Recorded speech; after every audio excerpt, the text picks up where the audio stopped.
All right. Welcome.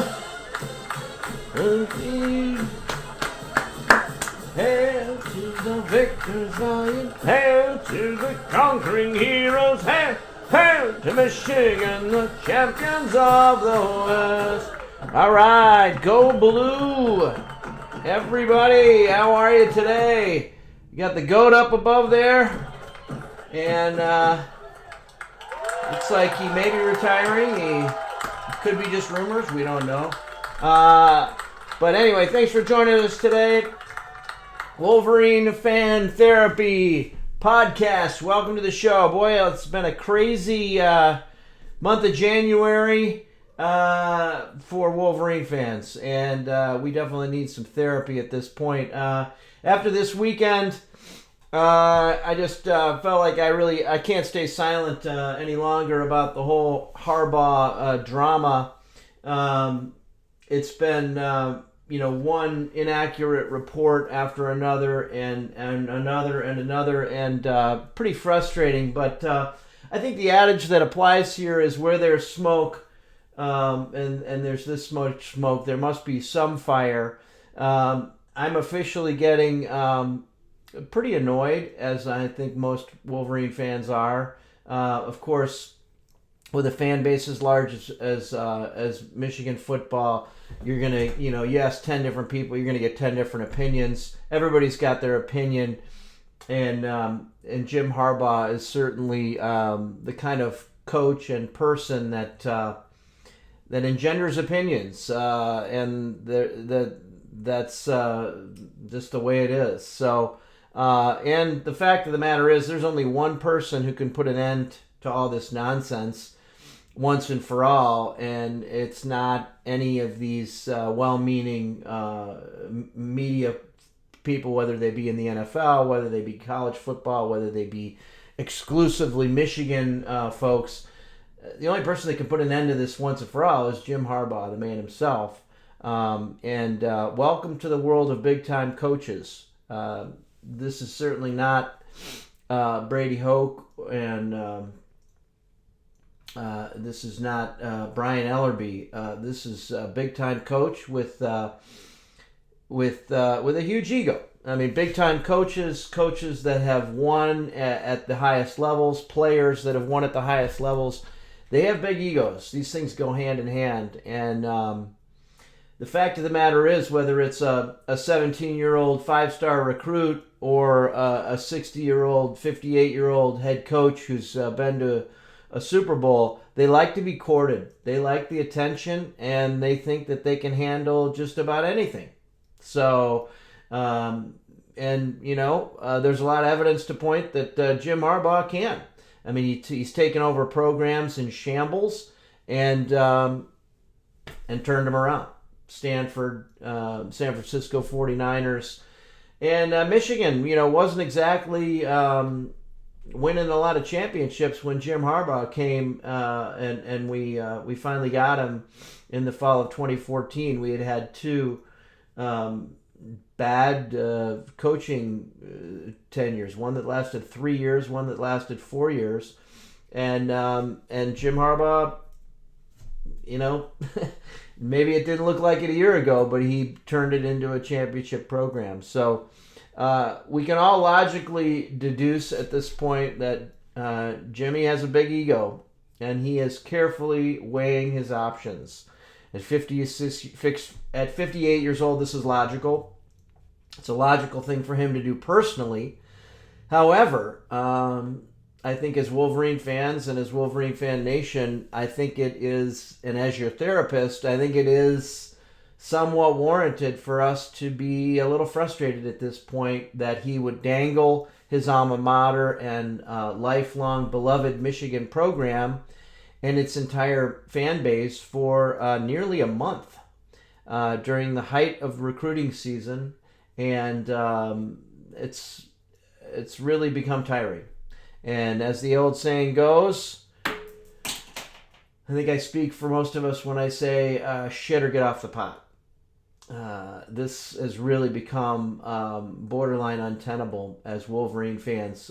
We need to know what's going on. We need to know if any of these rumors are factual, and if Jim Harbaugh is basically going to be the head coach of Michigan football in the fall of 2022 by default, because he didn't get any offers from an NFL team, or because he didn't get a good enough offer that he would just accept. Look, nobody likes to be the fallback, whether it's being asked to prom or a job or anything. I mean, I don't recall any weddings that I've been to where they were like, yeah, I mean, I'm so glad to be here, getting married, because this is the best I could do.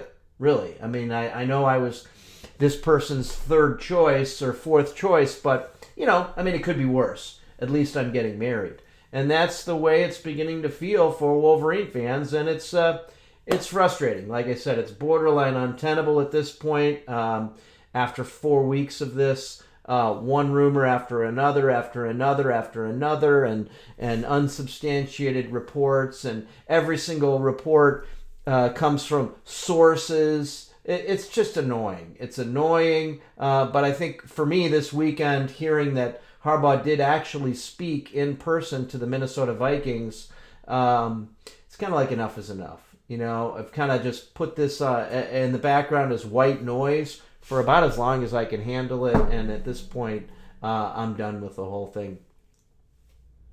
Hey there, are you enjoying today's episode of Wolverine Fan Therapy? That's fantastic! Do me a favor, please like and subscribe to our channel, and then you'll get alerted when we make more videos. How about it? Okay, keep listening, keep enjoying. Have a great one. All right, let's switch it back to. Thank you. All right. There you go. Thank you very much. The band. Fantastic. All right. So let's switch back to pretty decently substantiated rumor that the Big Ten, possibly because they were listening to the Wolverine Fan Therapy podcast, probably not, is seriously considering just doing away with divisions entirely. Hallelujah. That's about all I can say to that. Hallelujah. Thank goodness. We, of course, have been beating this drum consistently that these divisions in the Big Ten have been broken for a while now and have been borderline a joke. Back to when it was the leaders and the legends divisions, which, of course, just led to a bunch of jokes that kind of wrote themselves.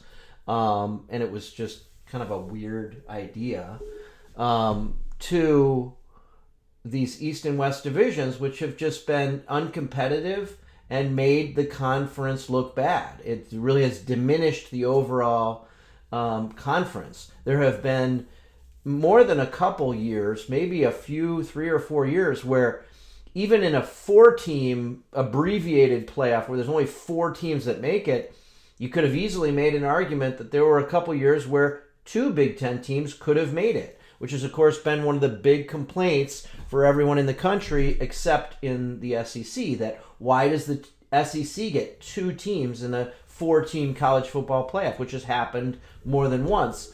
And, well, part of the reason it was the Big Ten's own fault. It was, in some respects, a self-inflicted wound. This year, I don't think anyone could argue this point. If there were a 12-team playoff in college football this year, 3 Big Ten teams would have made it. Ohio State would have certainly made it, and Michigan State should have made it as well. So you would have had Michigan State, and Ohio State all in a 12-team playoff. And I would argue that if the Big Ten didn't have these silly divisions, and they would have just said, hey, Ohio State and Michigan are the 2 best teams in the Big Ten Conference, you could have easily seen a situation where Alabama, Georgia, and Michigan and Ohio State were the 4 teams. Sorry, no offense to Cincinnati, but you could have made that argument. And if instead of Michigan playing Iowa in the Big Ten championship game, if you would have just admitted that, look, the two best teams in the Big Ten are from the East, which they are every year. Let's just call it what it is. Again, sorry, Wisconsin fans. I know it's very upsetting, but the reality is that if you look at the last 7-8 seasons in the Big Ten, it's the two best teams in the Big Ten East are the two best teams in the conference. And arguably most years, the 3 or even 4 best teams in the Big Ten East are the best teams in the conference. So if this is a serious discussion point, and I think it is at the Big Ten offices, boy, what a welcome conversation to just do away with divisions entirely. I think realignment of the divisions and to potentially do away with them entirely is long overdue. Okay, next up, let's get into Michigan basketball. Yeah! Okay, yeah, not so fast. Look, after 18 games, and with some really, difficult, COVID rules and restrictions that were put on the team, I think we've got enough data points. There's enough of a body of work to accurately assess what this team is. I think this team has overall poor guard play, which is a surprise. The team has very little swagger, very little swag. The best player on the team is probably a freshman, Moussa Diabate. Certainly the highest pro potential is Moussa Diabate. The bench is weak, just overall weak. The team was poorly constructed from a roster perspective, with players forced to play out of position and too many players at the same position. And then most of the players and the coaching staff have really underachieved their preseason expectations. Again, I'm just calling it the way it's the way I see it. It's pretty obvious at this point. It's also pretty obvious at this point that some of those preseason expectations were just wrong. They were incorrect and unfair, especially for 18 and 19-year-olds. For heaven's sake, Caleb Houston didn't even turn 18 until after the season started. So the facts listed above remain, no matter what their age is, no matter whether they're freshmen or not. That's just the reality of this team. I think Isaiah Livers, Franz Wagner, and even Mike Smith, had some real swag to them. If you watch the Orlando Magic play this year, their team's terrible, has a terrible record, but Franz Wagner is arguably one of their best players, and he had some real swag. And then those players also had some toughness to them. They were the kind of guys that were, when the other team went on a run, they just weren't going to put up with it.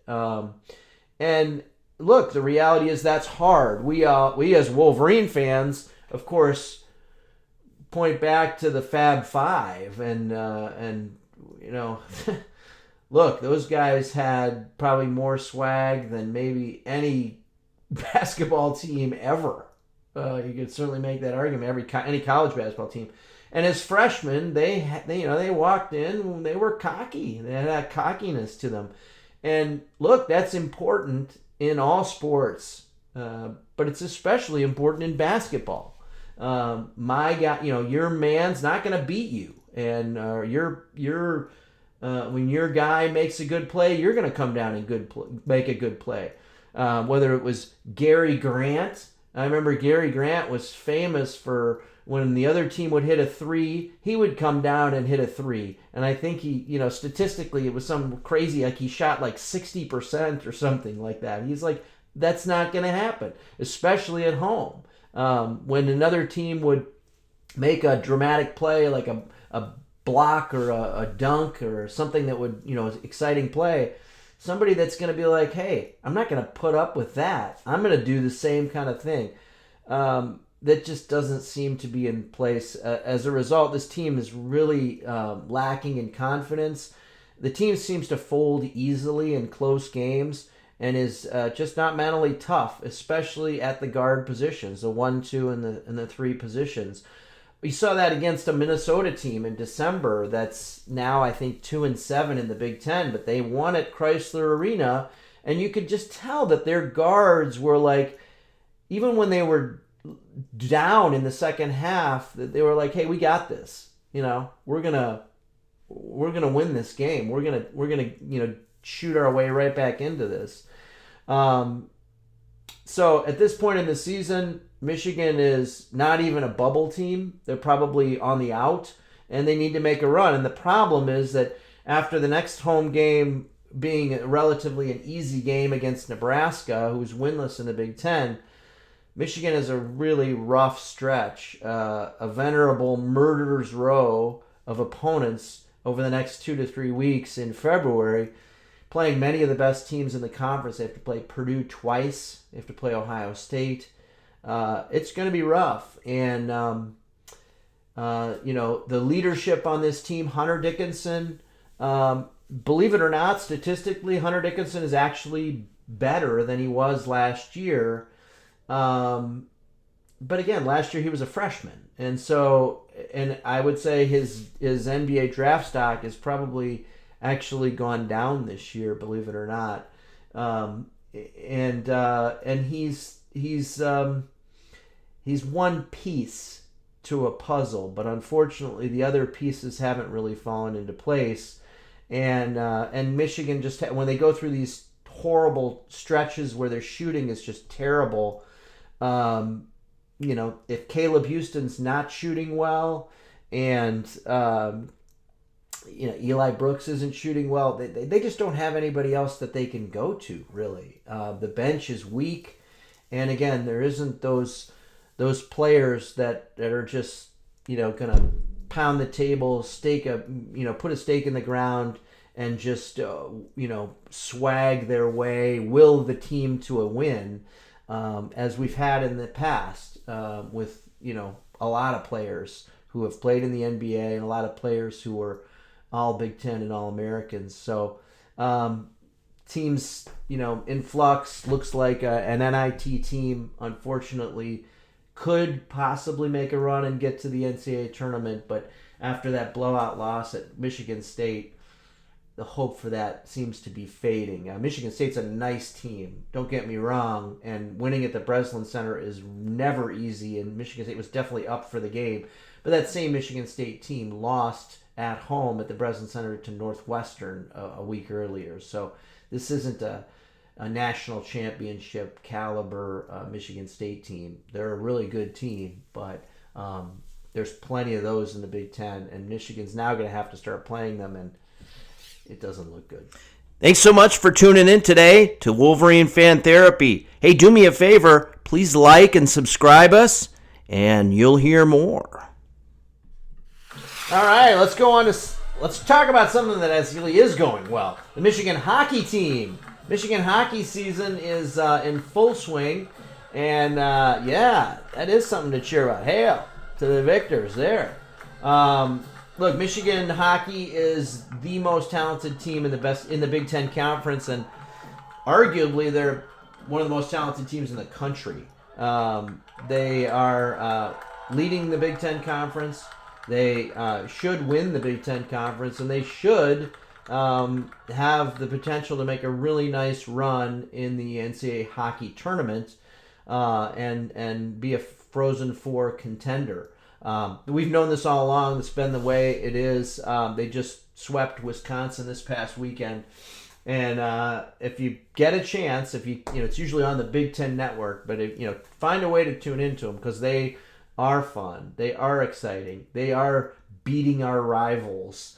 They are beating Ohio State and Michigan State and Wisconsin and Penn State, and it's fun. And they're loaded with talent. They're a fun team to score goals in bunches. think they were down 2-1 to Wisconsin, and it was like before you knew it, it was 3-2, 4-2. Michigan was ahead, and then they cruised to a 6-2 victory. So they're fun to watch. They score in bunches, and you're going to be hearing the names of these players on their team for years to come in the NHL because they're all because there's several of them that are going to get drafted high and play in the NHL. All right. Yeah, well, thanks for joining. Enjoy the rest of your week, and we will be back next week with another exciting episode of Wolverine Fan Therapy. Thank you. Well, congratulations. You watched all the way to the end. Thank you so much for watching this episode of Wolverine Fan Therapy. If you liked what you heard, please like and subscribe to us. Please stay tuned for more great episodes of Wolverine Fan Therapy as we cover everything going on in the off-season, potential coaching change, the future of Michigan football, and much, much more. Have a great day.